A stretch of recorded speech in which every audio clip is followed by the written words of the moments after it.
नमस्कार जय श्री राम मु ट्रैवल सुकांती मो यूट्यूब चैनल को आपण मानक स्वागत। मु आज आपण मानक अयोध्या श्री राम मंदिर हिस्टोरिकल विषय रे शेयर करबा को चाहूची। तो चलंतु मन ध्यान देके सुनिबा। प्रस्तावित राम जन्मभूमि मंदिर अयोध्या श्री राम मंदिर 1855 मसीह निर्मय आखिरे एक शास्त्र हिंदू असंतोषर एक दल ब्राबी मस्जिद स्थान को दखल करा जाइथिला एवं सारी चनर मालकिन दाबी करथिले। परिवर्तन समय नागरिक प्रसन्न पाद देथिले एवं 1855 मसीह मस्जिद परिसर को दुई भाग रे विभक्त करथिले, गोटे हिंदू मानक पई एवं अन्यटी मुसलमान को पई।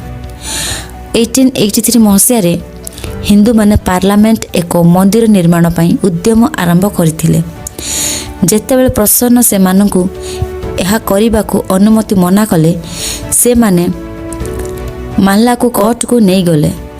1885 मसीह हिंदू सेबजी पंडित हर किशन सिंह एही माध्य को गिराज कर देथिले। परिवर्तन समय रे उच्च न्यायालय को मध्य स्थिति सुपेक्षा 1886 मसीह मध्य को करज कर देथिले।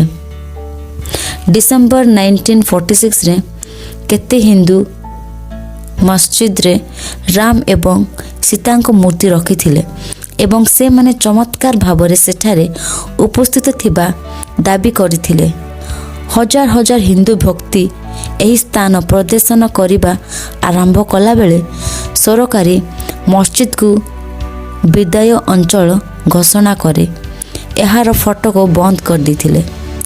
परिवर्तन समय रे एही स्थान को पूजा पाठ रे परिणत करिबा अनुमति मागी हिंदू मानक ठारू एक दिक मुखद पंजीकृत होइथिले। 1980 देश करी विश्व हिंदू परिषद एवं अन्य हिंदू जातीय बंदी गोष्ठी तथा राजनीति को दलिमन एही स्थान रे राम जन्मभूमि मंडप निर्माण पाई अभियान आरंभ करथिले।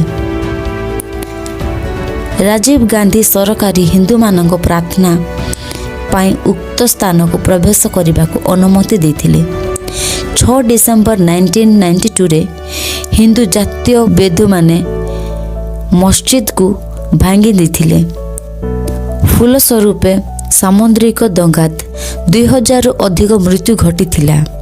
आम वीडियो जदि भल लागला लाइक करो, शेयर करो, कमेंट करो, चैनल को सब्सक्राइब कर दियो और नेक्स्ट वीडियो देखा। जय जगन्नाथ।